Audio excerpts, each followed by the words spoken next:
In this video, I'm going to show you how to make sheets in Zoho Books.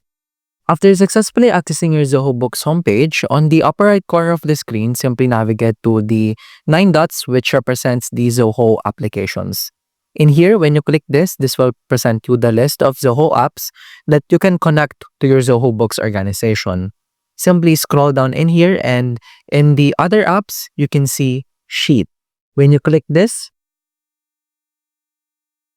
will then direct you to the Zoho spreadsheets. By doing this, you're able to create a spreadsheet using Zoho platform. Simply click the new spreadsheet button in here. And this will direct you to Zoho Sheets workspace. You can input data in here as well, numbers, figures, based on the need of your business. And after that, you can import this or export to your business. And that's about it.